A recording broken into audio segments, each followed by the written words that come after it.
What I just did there, playing with a beat that drops out, is one of my 5 weird as heck exercises that really help you get better at guitar. We'll get back to that one at the end though. Let's start with a great one to get your pinky into the game more. Now the exercise without the pinky, it's this legato exercise that I've always done just to get my fingers warmed up. But if we take that exercise, and I'll roll some tabs with it along the bottom of the screen here, and instead of doing it with the first 3 fingers, do it with my last 3 fingers, the second, third, and fourth. First of all, I can't do it nearly as fast, but it really starts to learn to get your pinky into the game. So you got...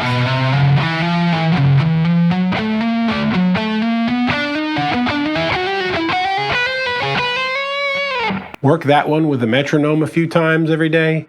Try to get a little bit faster at it as you go, and your pinky is going to get in the game.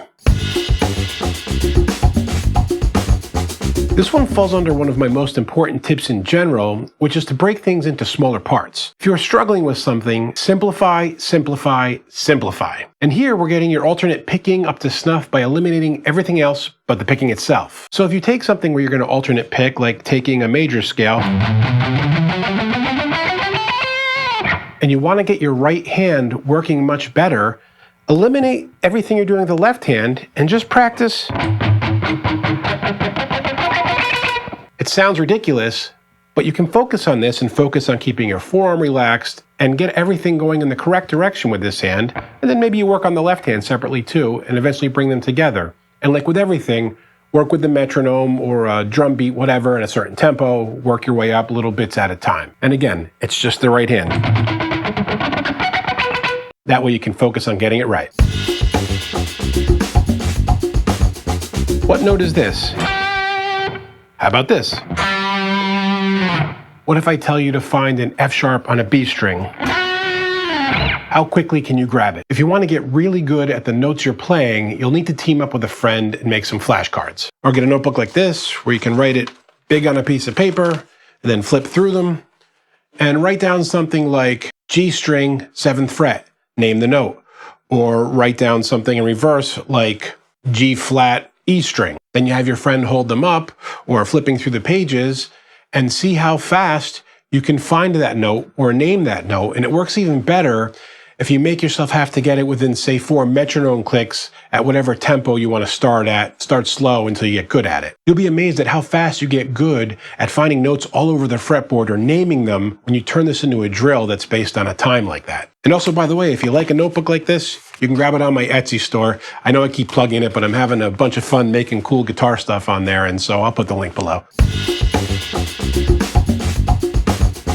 This one is tough at first, but really rewarding because you can apply it musically in such cool ways. We'll need a simple beat to make it more fun and musical than a boring metronome, and then we're going to see if we can play all kinds of variants of a note value over the beat with just one note. I'll start with the easy division of quarter and eighth notes and so on, but then it'll get cool when I mix in triplets, sextuplets, and even quintuplets. So I have this beat over here. I just let it play. It's at 100 beats per minute in quarter notes, eighth notes, 16th, triplets, and so on. Now if I take it with, say, a pattern like descending a pentatonic scale, I'll do B minor here. I'll start with quarter notes.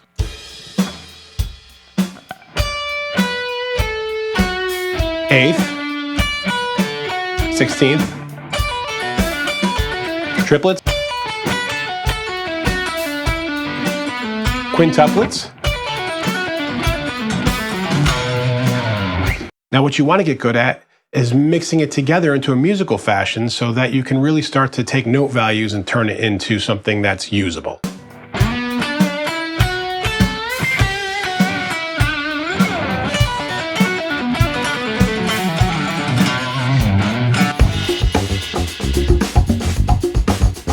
Nothing gets people more into what you are playing more than when you do it with groove. Having a good sense of time is crucial, and this exercise is the bomb for that. You'll need something like Easy Drummer where you can drop beats in or maybe do it in a DAW, but essentially you want to groove to a beat, have the beat muted or not there for a couple measures, and then come back in. The idea is to see if you are still in time when it comes back. The longer the muted part, the more advanced the exercise. So just like I did in the beginning here, I'm going to play a groove that drops out and just play along with it.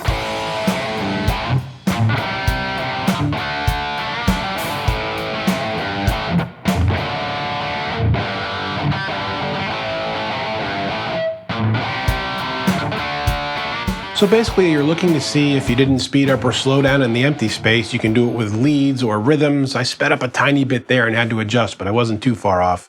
But you do this with parts that you're working on that you want to make groovy, and you will get the groove really down. So I hope you find some or all of those to be eye-openers and unique ways to improve. Check out my Rutbuster playlist for all of the most out-there ideas on guitar. And until next time, guys, keep making great music. Hey friends, don't forget to subscribe and turn on notifications. It makes the whole world better.